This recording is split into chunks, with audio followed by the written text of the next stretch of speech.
Bonjour. Moi, c'est Natacha, je suis à l'origine du groupe Tashka, un trio donc avec Romain à la contrebasse et Agnès à la clarinette, si bémol et basse. Donc, j'écris et je compose les chansons dans le groupe et on les réarrange avec Agnès et Romain. Donc Tashka, solo trio, je suis passée par les deux phases, mais aujourd'hui c'est un trio. Il y a un parcours qui n'est pas forcément très conventionnel dans le sens où j'ai appris la musique en allant à l'école de musique du village. Après, j'ai pas particulièrement fait des études supérieures là-dedans. Je me suis assez vite mis à la composition et un peu exclusivement consacrée à ça depuis mes 18 ans. J'ai une approche très intuitive à la musique. Le point positif là-dedans quand même, c'est que ça me donne une assez grande liberté, quand même globalement faire un petit peu ce que je veux. Je joue du piano, de la guitare, je fais un peu du ukulélé aussi dans le groupe, et je chante. Après, je pense que mon instrument vraiment réel, c'est le chant parce que c'est celui avec lequel je me sens le plus à l'aise vraiment. Et c'est aussi celui que j'utilise pour composer. Quand j'ai une idée en tête, en général, j'enregistre à la voix ce que je vais écrire par la suite en musique parce que c'est plus simple pour moi d'entendre les notes et ensuite de les retrouver plutôt que de passer directement par l'instrument. J'ai rencontré Agnès, la clarinettiste du groupe, en 2013, quand j'ai sorti mon premier EP, Silent Opera. Et depuis, on a donc joué avec Agnès et Romain nous a rejoints, je pense, 2 ans plus tard.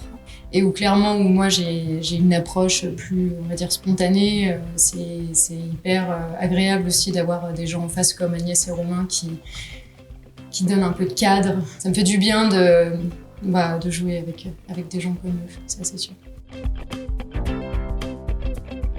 Il est multiple, ça doit être quelque chose comme de la pop folk, 3 petits points.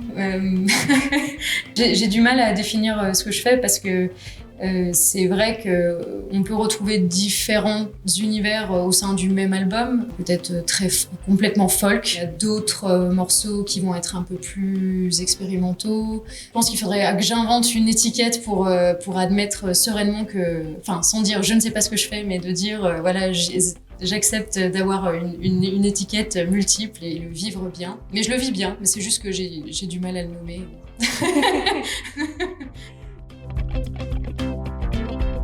Mon dernier album s'appelle Volcan. C'est le nom d'un des titres sur l'album. Après, je le trouvais assez représentatif parce que c'est effectivement un condensé d'émotions très, très fortes et très vives. Volcan, j'entends au loin ton chant comme la locomotive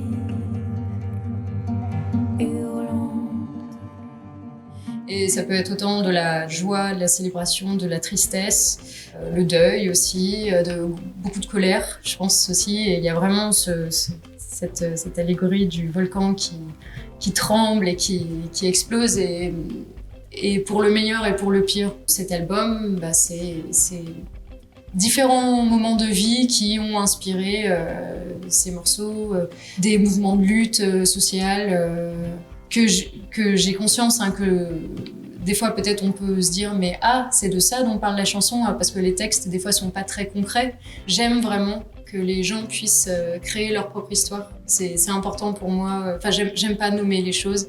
J'aime pas dire ceci est une pomme. Je préfère dire c'est un objet qui est rouge et qui est parfumé et qui se mange peut-être ou pas. Enfin, je trouve ça plus intéressant personnellement de creuser un peu ça. Ça m'amuse plus. Je trouve que ça crée plus de réactions aussi peut-être en face. Donc la pochette d'album, je l'ai faite en collaboration avec une photographe lyonnaise qui s'appelle Anne-Laure Etienne, donc m'a pris en photo et ensuite j'ai fait des coupages, des collages de l'aquarelle à tâtons. Hein. Je veux dire, je suis pas peintre experte non plus, mais du coup, c'était vraiment un travail hyper intéressant de se dire, ok, qu'est-ce que j'ai envie de communiquer au final de ma musique, qu'est-ce qui serait représentatif de cet album qui est si éclectique, comment est-ce qu'on le met en image. Pour Tashka, là, avec la période actuelle qui forcément fait un peu tout remettre en question, le disque est sorti en octobre dernier et forcément on n'a pas pu tourner autant qu'on voulait. Donc en termes de calendrier, on envisage éventuellement de repartir sur peut-être de nouvelles vidéos. Je pense que la priorité réelle là, c'est dès qu'on peut trouver une manière ou une autre de jouer en fait. A priori, un site web qui sera mis en place dans les mois à venir, c'est pas une réalité voilà, tout de suite. Mais en tout cas, bon, pour l'instant, les réseaux sociaux traditionnels, voilà, Tashka sur Facebook et Tashka4 sur Instagram. J'espère vraiment qu'on pourra recommencer à jouer bientôt. Autant pour nous les artistes que pour les gens qui nous écoutent. Bah, merci à toi.